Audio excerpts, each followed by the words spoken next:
Xbox, yeah, 1, 2, 3. Okay, who a PlayStation? I call that even. Computers don't count, they run open source software, so forget about that. Our next speaker, Boris Lavin, will tell you a little bit more about hacking Sony PlayStation Blu-ray drives. Please welcome, with a very warm applause, Boris. Hello, everyone. So let's start. My name is Boris Lavin. I'm security researcher at Kaspersky. And at work, I'm doing reverse engineering. Currently, my main focus is to find the 0 days exploited in the wild, and I helped to report a few of them. All of them were used in attacks by cyber criminals and national state actors. I'm also an original discoverer of a few large supply chain attacks. Maybe you heard about our research Operation Shadow Hammer. It was released early this year. But some people might also know me as aconteceu. I was active in the PlayStation 3 homebrew development community since 2011. And back then, I was mostly known for my work on freeing DRM-protected PlayStation 3 custom firmwares, developing PlayStation 3 debugging tools, and etc. And today, I'm going to talk about my two favorite subjects, which are video game consoles and hacking. So in this presentation, I'm going to talk about Blu-ray disc drives of Sony PlayStation 3 and Sony PlayStation 4. So games, they are distributed to optical media.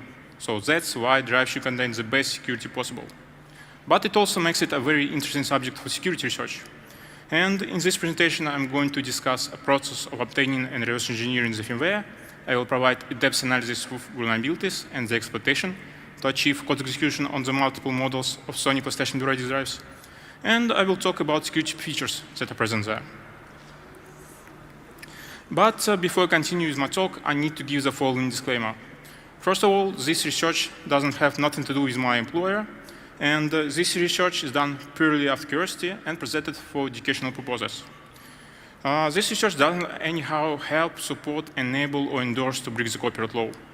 I will be talking about security vulnerabilities, but as far as I'm aware, they do not lead to full compromise of security, and it's not possible to use them to circumvent copy protection. And that's the reason why I'm even talking about that. So probably all of you are quite familiar with what Blu-ray disc is. Sony, they did extremely well with PlayStation 2. It was the very first game console that supported DVD discs, and people were buying it to watch DVD movies. And Sony, they wanted to repeat their success with the next gen console, PlayStation 3. And it's really easy to understand that just by looking at the timeline of events. Like, specifications were finalized, and the first commercial Blu-ray drives, they were released just a month prior to release of PlayStation 3. And actually, Sony succeeded. Now, even Xbox uses Blu-ray discs. And actually, physical format of Blu-ray discs is very well documented in white papers and patents. Those documents, they reveal what types of discs exist and what areas are present on discs, and how these areas are different from each other, and what structures are stored there. So if you're really interested in the subject, I recommend you to read these documents. But these documents, they do not reveal one simple thing, how PlayStation discs are verified. And it's kind of interesting question, and I was always wondering about that. So my initial thought was that maybe drive firmware may reveal some details about that. So let's talk about Blu-ray drives PlayStation. And there have been a lot of them. If you will unpack PlayStation 3 firmware update, you will find 12 different firmwares for different drive models, which is a really huge number. And here you can see the first ever PCB of the first ever Blu-ray drive for PlayStation 3. Design is quite complicated, but the main microcontroller is produced by Sony. And well, after some time, Sony decided to simplify design of PCB, and they switched to microcontroller of another company, Renesas.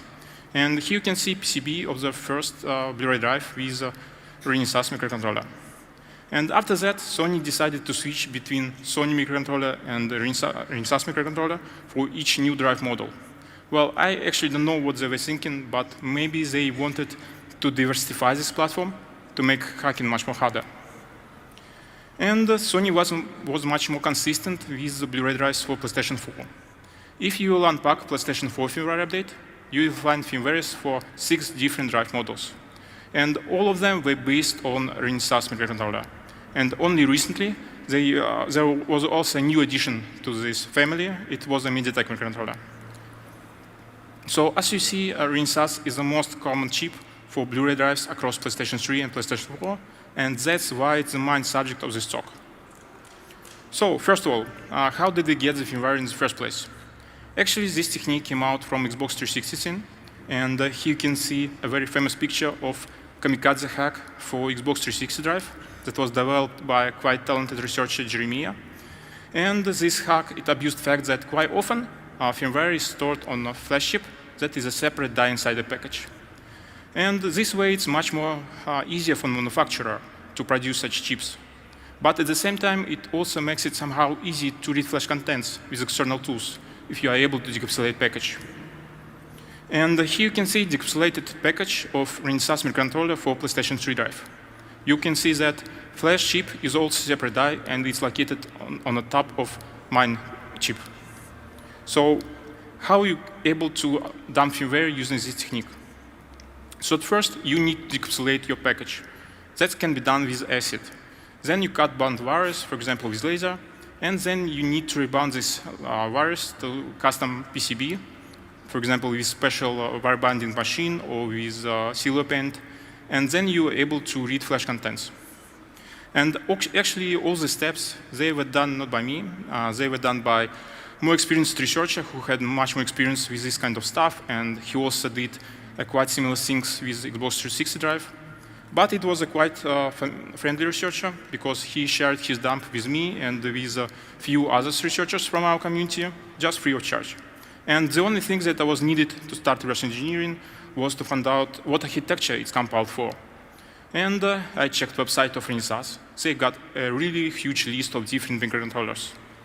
And luckily, there was also some documents on this website that revealed that microcontrollers for Blu-ray drives and DVD drives produced by Renesas are actually based on H8S architecture. And quite luckily, this architecture is supported by the Pro. So it was very easy to start reverse engineering. And here is a few more words about this architecture. It's a nice RISC architecture, but it reminds me x86 a little. It's really easy to work with. You can get 3 different compilers for it. And one fun thing is that each of them uses different kernel convention. And there is even differences in kernel convention between different versions of Hue, which is official compiler for this architecture. It's sold by Renesas. And so I began reverse engineering, and I need to mention that it was a quite challenging task, because firmware it's really large in size, almost 2 megabytes, and there are only 40 strings for the whole amount of data. And in case you are wondering how the developers were able to debug the firmware in this case, well, log trace functionality exists, but it only takes an ID as an argument, and then these IDs are converted to strings inside special software the developer has. Most likely it was done this way due to size constraints. There are basically no extra space on flash to store the strings. But maybe they were thinking about security, but it complicates reverse engineering. And the first thing that you want to do in such cases when you start to reverse engineer some new firmware is that you want to download as much stuff as you can from the website of hardware manufacturer.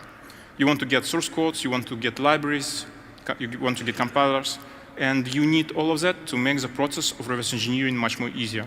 Like you might want to generate fleeted signatures for IDA Pro, and you also need definitions and structures of different hardware registers. And Renesas, they provide a really huge list of stuff to download.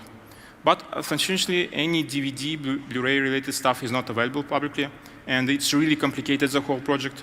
I had to reverse engineer all of it. And Renesas also provides dozens of different real-time operation systems. So some are available for download, you can get them. And also official compiler is available for download. So you get a compiler that was likely used to compile firmware we are going to analyze. And when I was looking through the files of Hue compiler, I was not able to find any sources of libraries, because it appeared that all of them are stored inside special packages and only necessary files unpacked during compilation. But what I did was just I found out where this algorithm is located, and I wrote my own utility to unpack all these files. And I was not able to find any useful information about hardware there, but it was possible to generate IDA-Pro flicked signatures. And many of these functions that were used by firmware that I got, and it was a really useful finding. And the next step that I would usually do when I'm analyzing a new firmware is that I try to find out functions of real-time operation system. It's a really important thing to do because control flow and data, it might be passed between different tasks that are running at the same time. And you really need to follow that during reverse engineering. So I got many real-time operation systems from the website of Renaissance, and all of them were kind of similar, but still had some differences. And in most of the cases, they were written in assembly for different architectures. So in the end, nothing really closely matched real-time operation systems that was used in PlayStation firmware. So in the end, it was not useful. But the best thing about reverse engineering firmwares developed by a Japanese company is that it most likely will follow micro-industrial Tron specification. And this specification, it's a real lifesaver because it defines name of the functions, the arguments, and etc. There are more than 300 pages. And it simplifies reverse engineering a lot. And the next step that I would usually do is that I try to understand how I can communicate with my target and what logic I am able to interact with. And Blu-ray disk drive, it communicates through ATA protocol, and here provide hierarchy of ATA protocols. So at the bottom, we have physical interfaces. We have PETA, that was previously known as just ETA or EDE. It's an obsolete version of this protocol. And then we also have a SETA. And on top of that, we have two distinct command sets. We have ATA command set. It's used for hard disk drives. And we have ATAPI command set. It's used in all other cases. And basically, it's just a transfer for SCSI commands. And different devices, they may have different command sets because we have a primary command set, which is common for all devices. And then we have device-specific command sets. And for optical disk drives, we even have two competing specifications. And you need to be aware of that when you reverse engineering such firmwares. So primary command set, it implements inquiry command, and it provides some basic information about hardware, like name of the vendor, name of the product. It's basically what you're going to see if you connect such device to a computer. So what you do, you just look for such strings inside firmware, and you will find a handler of CSI commands. And then you're good to go from there. You just get specification and reverse engineer some commands that looks interesting for you. So basically, this is a roadmap that I'm usually try to follow when reverse engineering some new firmware. And it will be also awesome if we had a way to emulate our firmware, because this way we can analyze it much more better. And also getting code execution will be nice, because we can actually do some experiments, and it also helps to analyze hardware and firmware. And GDB, it actually provides a simulator for this architecture. So you can compile it, convert firmware to the ELF file, and then you're good to go. You can debug some snippets of code. But I actually like using IDA-Pro as debugger GUI, but it has some flaws, of course. So first of all, GDB debugger plugin that comes with IDA, it's closed source. And recently, Hextrace improved it a lot, but back then it was quite buggy, and it supported only a few targets. And of course, this architecture was not in the list. So at some point, I decided to write my own GDB debugger plugin to work with IDA-Pro. And actually, it was a quite good decision, because it didn't take too much time to make, but it saved a lot of time while debugging this firmware and some other firmwares. For example, GDB support for x64 targets was added only in IDA-Pro 6.9, and it was not that long ago. And here's just a screenshot of how it looks like. I leave it just for the reference. So actually, while I was reverse engineering firmware of PlayStation, I was reverse engineering multiple firmwares, because it appeared that there exist some Blu-ray drives for PC that had a microcontroller produced by Renaissance. And they were produced by Hitachi LG Data Storage. And you can get not encrypted firmware from firmware update utility. And I compared these two firmwares. It's clear that the PC firmware and PlayStation firmwares are very different, but they are built using the same SDK. I can tell that because many Blu-ray hardware-related functions are the same. All peripheral devices are located at the same addresses and accessed exactly the same. PC firmware uses the same cryptographic processor, and PC firmware also contains a little bit more debug strings. It kind of reveals the name of this Renaissance platform for Blu-ray disc drives. It's called Indigo 3 internally. So at previous slide, I mentioned the cryptographic processor. So when I began reverse engineering firmware of PlayStation, I found out that a really huge part of it is occupied by crypto-related functions. And these crypto-related functions, they are used for communication with a dedicated cryptographic processor. And it effectively protects all the secret. So you are not able to just dump firmware and reverse engineer all of it. Cryptographic processor protects it. And the communication process is really complicated and obscure. Here provides some graphs of such crypto-related functions. And actually, for me, it's much more easier to reverse LLVM obfuscated binary чем understand logic of such functions. And here I provide a small snippet of one of such functions. And it's clear that cryptographic processor runs some kind of firmware, and you are able to load additional modules and additional keys. And what I wanted to do, I just wanted to play with this cryptographic processor. I just wanted to try to change some of these values to see what happens. But you need code execution for that. And now it comes the time to talk about code execution and how it was achieved. So early this year, I gave a presentation at SXOS titled Hacking Microcontroller Firmware through USB. You can find more details by the following link. But in that research, I examined how awesome is the USB protocol for exploitation. And I believe that SCSI protocol might be even more awesome, but it's less common for sure. So how does it work?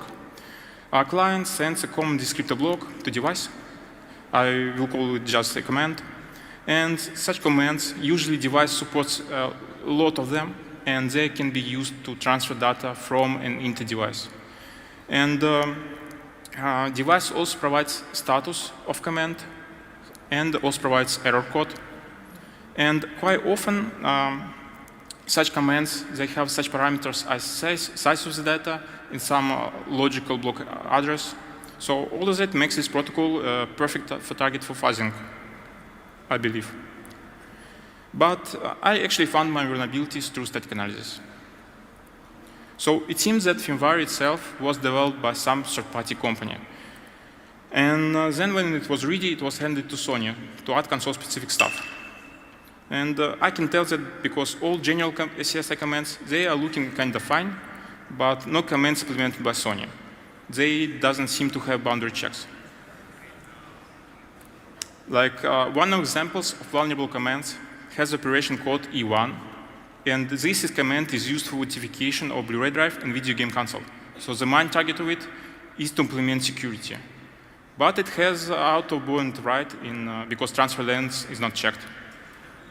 So we are able to write this buffer that is located somewhere over here, but what memory does it belong?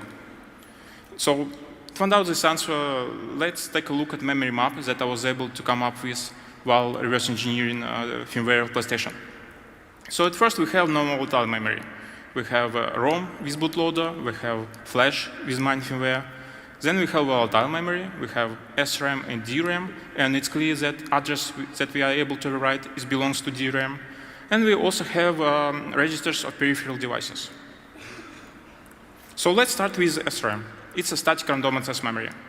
It's small in size, it's executable, but it's configurable, and it contains interrupt vector table, it contains code of real-time operating system, it contains some important variables, pointers, structures, and it also contains stacks of tasks.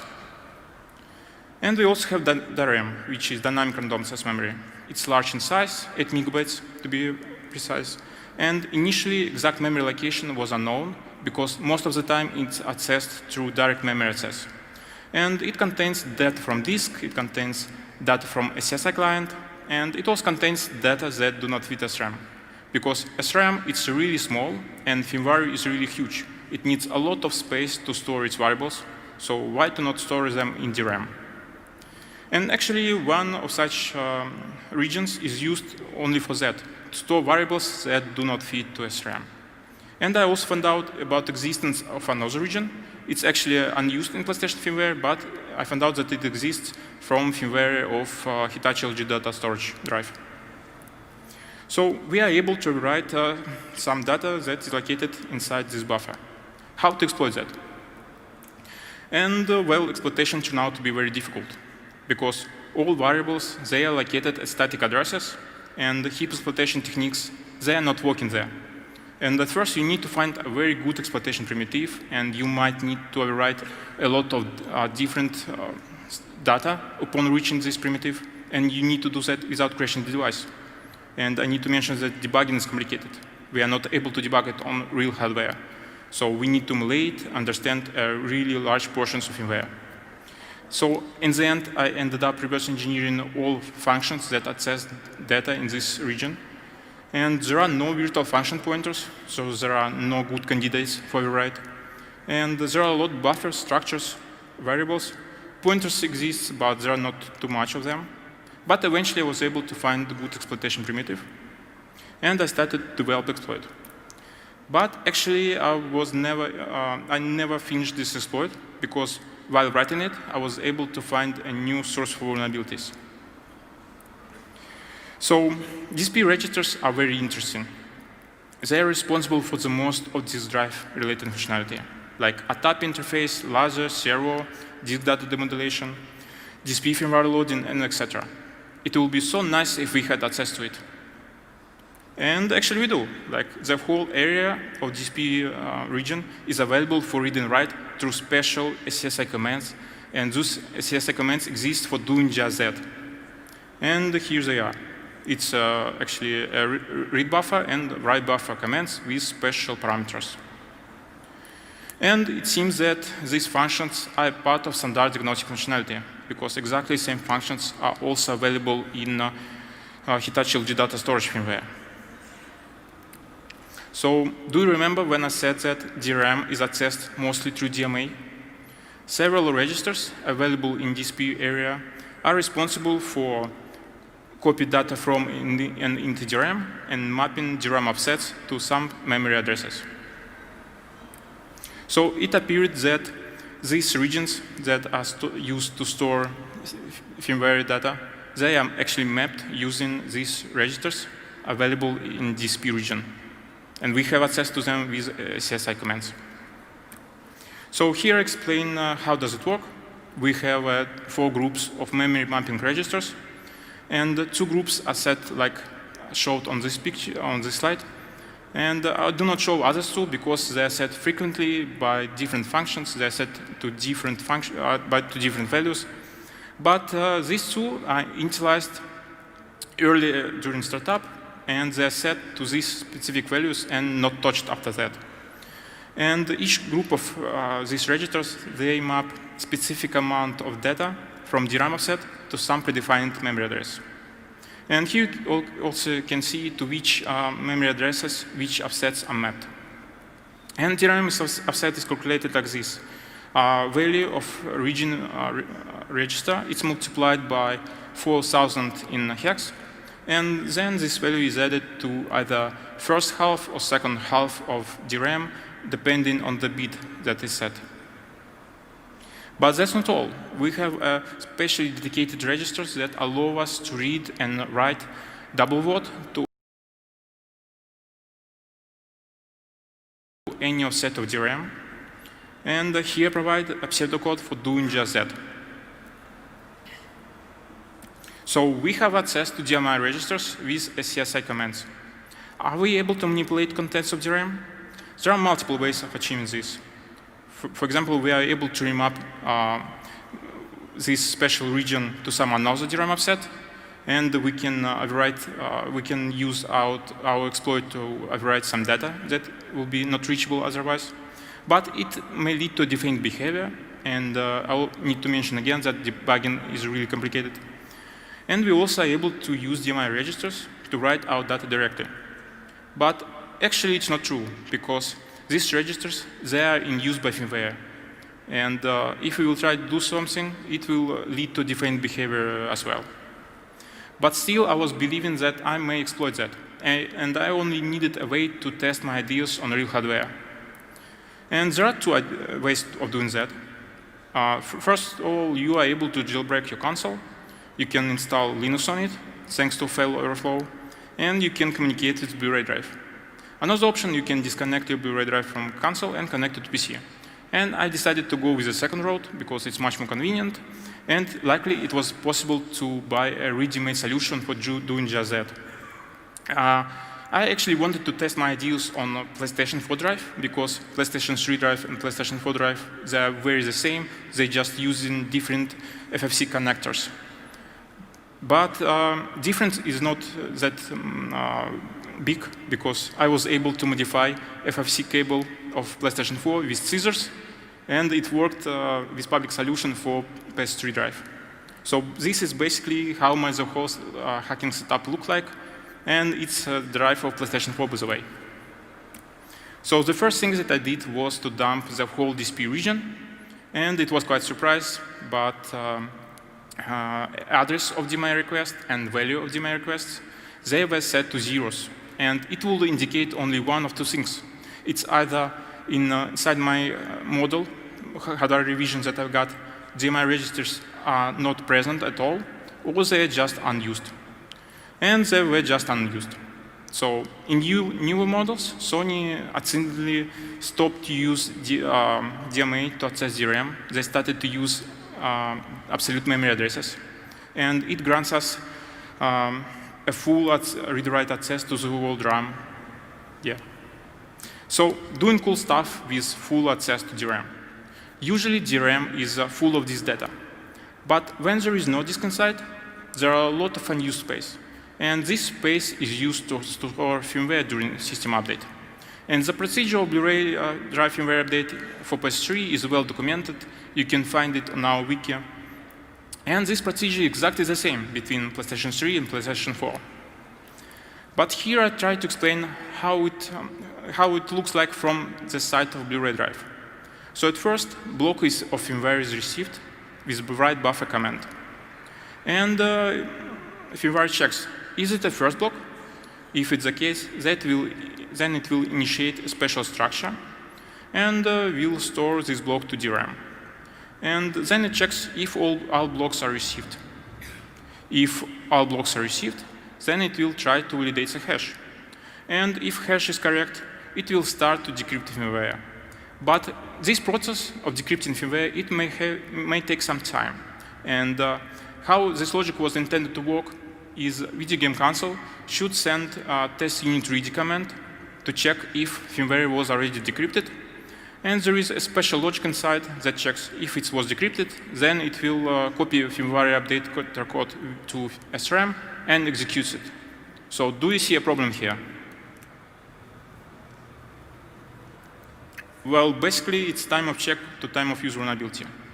Because when it starts to decrypt firmware, what we are able to do, we are able just to send our firmware to Blu-ray drive, wait until it's been decrypted, and when it will be decrypted, we are able to use our DMA trick to just dump the whole DRAM. And we also are able to modify firmware image after validation, and we are also able to change some structures that are stored there. So at the first, I had only firmware for this particular drive hardware revision. But I've got this one, and then I've got this one, and this one, and it's PlayStation 4, by the way, and I've got even more. So on this stage, manipulation of firmware image to get execution is trivial, and all update structures are stored in DRAM.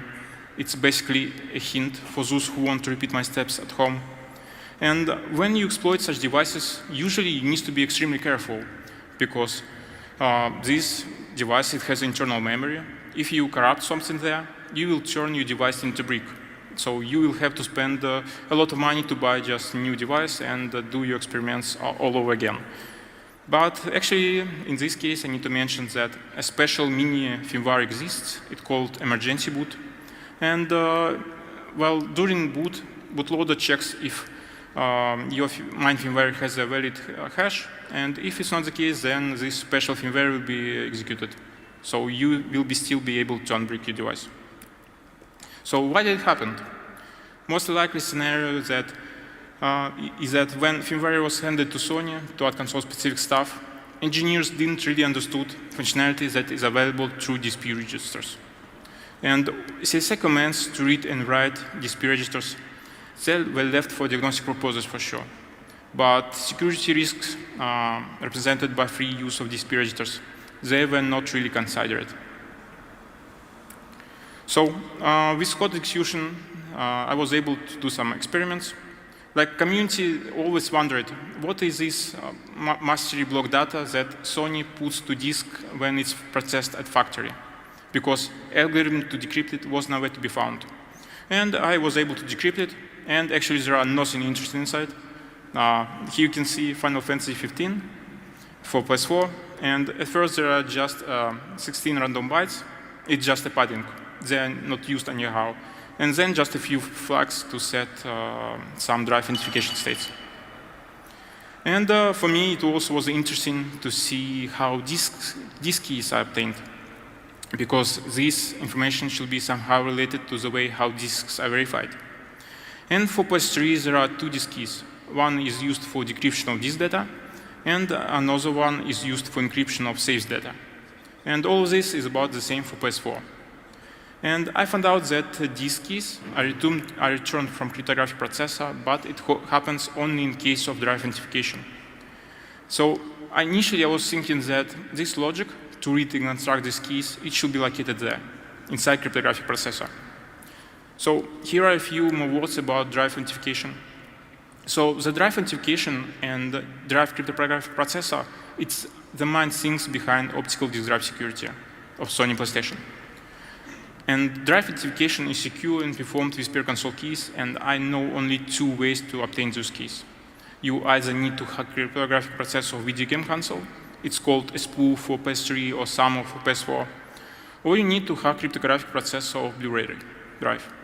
And it's very hard to achieve such hacks, so security model is very effective against widespread piracy. Much more simple ways to pirate games always existed. For example, if you hack main firmware of PlayStation, you can pirate games. But if you hack firmware of PlayStation Blu-ray drive, you can't pirate games. And I was thinking how to better illustrate this security model. And it's the best was what I was able to come up with. So imagine we have two floating islands, and it's actually firmwares. And those firmwares, they support white castles, and these white castles are cryptographic processors.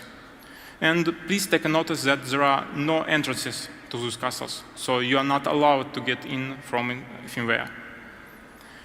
But there is also secure communication happens between these castles. Well, it was the best that I was able to come up with. And like if you hack firmware of video game console, you are able to bypass the secure communication. You just take this data that comes out of it, and you just run it on your console, so you pirate games. But if you hack firmware or Blu-ray drive, you are not able to put your data in this secure communication.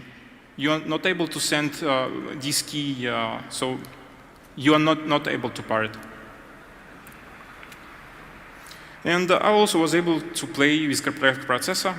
It was initially the reason why I needed code execution. And I did some experiments.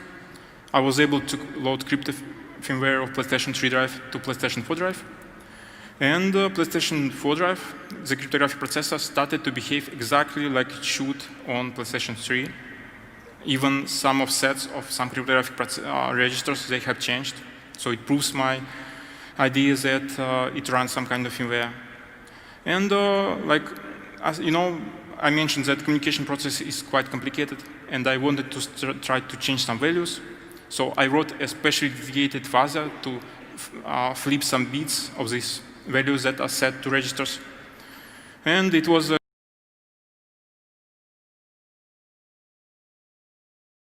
completely useless, because if you change any of such values, cryptographic processor returns error. And after a few errors, cryptographic processor hangs, and you need to reset the device. So allegedly, I think that logic of such cryptographic functions, it works like this. At first, you provide some seed of the hash, then you provide commands, then you provide data and keys, you provide hash to verify these commands, and in the end, these commands, they are verified and executed. And I played a little bit more with cryptographic processor, but eventually I lost interest, because breaking copy protection was never a goal, and more reverse engineering, it revealed that most likely crypto processor exists only for doing crypto stuff. And there exists a specially dedicated component that verifies disks, but most likely it's performed purely in hardware. I was able to find out about that with the help of the first ever PlayStation 3 retail drive. So it has a few components, but the main components are these two. It's a main microcontroller produced by Sony. It has ARM CPU. And we also have a 1 megabyte NOR flash with firmware by Spencer. So 1 megabyte NOR flash with firmware. So actually, firmware is executed from external flash. And that is decrypted on fly. And of course, encryption algorithm is based on XOR. So we have some XOR scheme of specific size, but firmware is much more larger. And what we do what we always do in such cases. We just look for some space in firmware filled by zeros, and we are able to partially recover XOR stream. And now it can be used to encrypt or decrypt some pieces of firmware. Not all of that, but some pieces. So I mentioned that code executed from external flash, but integrity of firmware is checked at boot. So it seems like we are not able to do something with that, right? Well, actually no, because we are able to observe all memory accesses and reads from CPU to external flash with logic analyzer. We are able to modify those accesses with FPGA. And we can write small payload that encrypts. We can encrypt it with recovered XOR stream. And we can modify some memory accesses from CPU after firmware is verified to execute this small payload. So with our payload, we can read plain text and leak it. So we get code execution and firmware dump. And this firmware was quite interesting, because unlike Rinsas firmware, it contains a lot of debug strings. It even has a special serial monitor with huge list of commands. And some of these commands are looking interesting. You see pick, dump, poke, and there are much more. And, but you need some special password to access it. I need to mention that. Also, crypto processor is, this drive also has it, but it's very simple, very different from the one that was used in Rinsas. It's also much more simple. You just set keys, data, size of data to some specific offsets in crypto region, and then you initiate operation. And if you try to read this crypto region from the flash, you will be not able to do that. You will get only garbage to CPU registers. It was intended to work like you need to use special functions that are present in the bootloader to offset only specific offsets inside this crypto region. But of course, you can bypass it with return-oriented programming. And also, all these functions, they have integral overflows. So this check, I think it's useless. You are able to read the whole crypto region anyway. And if you do that, there will be one interesting string at the start address of this crypto region, and it should be not possible to read it otherwise. And Sony microcontroller and the Rinsas microcontroller, they are completely different systems. And it means that all peripheral devices should be different, and they should be accessed differently. But I found out one peripheral device that accessed exactly the same. So it means that one particular peripheral device is exactly the same in both, in different hardware, such as Sony and Rinsas microcontrollers. The only difference in addresses. In Sony microcontroller, those registers are located inside special region, and in Rinsas, they are accessed through Indigo DSP registers. So I believe this peripheral device is actually a disk security component. And it performs some interesting things, like firmware calculates CRC of disk title, source it with a string Nokia, and puts it into registers of this device. And if you modify it, then cryptographic processor will not be able to return this key. So I know one part of disk verify process, but find out the rest will be a really challenging task if it implemented purely in hardware. And one more fun fact, gnocchi is short for enoki, which is a very tasty mushroom in Japanese cuisine. So let's make a conclusions. I think that Sony and partners, they did exceptional work. Security model is really good and has proven itself. Imagine, PlayStation Blu-ray drives, they existed since 2006, but no public hacks since then. But many have tried, according to rumors. So here is one lesson that we also can learn from this example. Firmware can be hacked, so put all your secrets to hardware. In this case, guys like me, they will have some problems reverse engineering it. And also believe that cryptographic processor might be an interesting real-world target if you're into glitching and side channel analysis. But it will be a tough one, I believe. And I want to give my respects to everyone who also ever worked on this subject of hacking PlayStation Blu-ray drives. And I want to say thank you, know who you are. This research will be not possible without you. And here's a few more words about responsible disclosure. So on November 2008, security team at Sony Interactive Entertainment reached out to me and said, we saw your presentation, you're going to talk about it at CCC. Can you give us some information about that? Well, yeah, sure. I provided information regarding my vulnerabilities. And it was quite a surprise what happened next. Like, it was totally not expected. But the security team invited me to join a recently launched bug bounty. And they triaged all my vulnerabilities.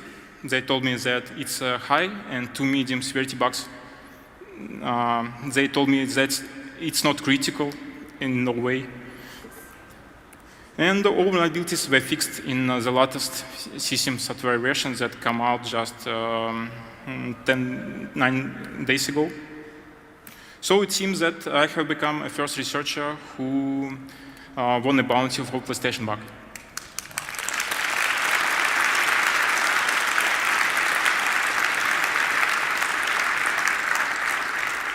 So please stay tuned.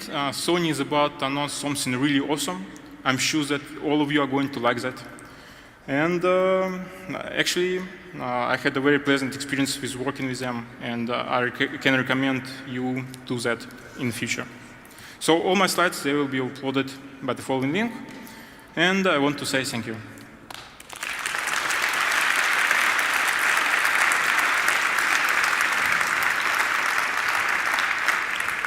Thank you very much, Boris Lain. If you have questions, you know how it works. The interwebs has questions already. There are microphones. Microphones 1 to 7 and 2 to 8. Please make a perfect row and we will cue you. So the interwebs, first question. The interwebs is asking is the USB to SATA adapter just a common chipset with a FFC connector? Yep, that's the case. So just some common parts that you are able to get and you can solder it yourself. But for me it was convenient to just buy one because it was freely available. Short answer. Microphone number 1, please. So I think there are some third-party like drive emulation hardware available in the market. Do you know something about it? Have you hacked something, or is it like not secured from that way that you can replace the hardware with your own basically emulation device? So like I mentioned, for doing that, you need a way to bypass this secure communication, right? And for doing that, like this secure communication is secure. You need to get per console keys. And to get those keys, It's a really challenging task. Like maybe you remember the presentation of fail overflow, like when many years ago when they were able to break a spool, right? We have not seen something like that for SAMU, which is a cryptographic processor of Ps4. But still, like even for Ps3, Sony they were able to fix these bugs. And like in newer model, in new hardware revisions, there were no such bugs. And that's why it's a challenging task to make some hardware emulation devices. That's all because per console keys are used. Thank you very much. And microphone number 7, I think. Is the Sony MCU some sort of a derivative of Toshiba MCUs, the Toshiba ARM MCUs like in the PS Vita, or is it something else? Actually, I don't know.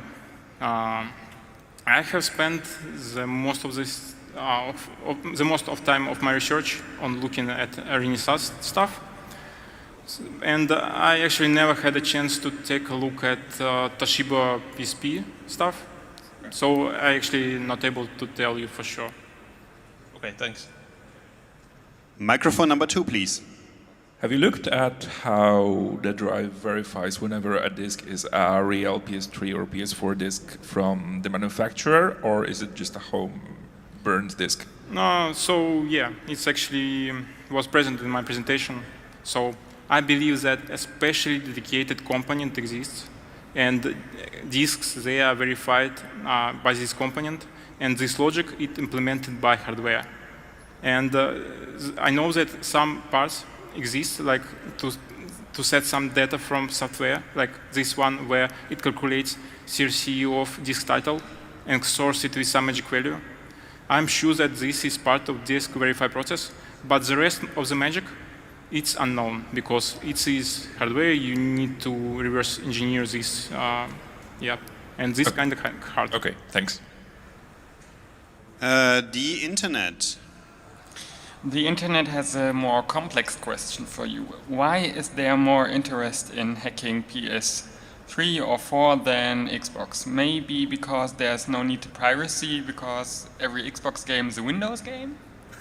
No. Well, you know, like people like PlayStations because they got exclusives, right? And well, also, well, Xbox security is kind of very good. I mean, I actually believe it's better than PlayStation security. Some of my friends had experience with it, and it's really painful to work with that. Because, well, Microsoft, they protect your computers. So they protect your computers, and they have technologies that they can use to protect their intellectual property. And they also add some special stuff, like some new techniques, some novel ideas. And they use all of that to make hacking even much more harder than to hack a computer. Thank you for that. And as far as I can see, and no one is shaking and waving hands, we have no more questions left. Please, with a very warm applause, Boris Lein. Thank you. Oh.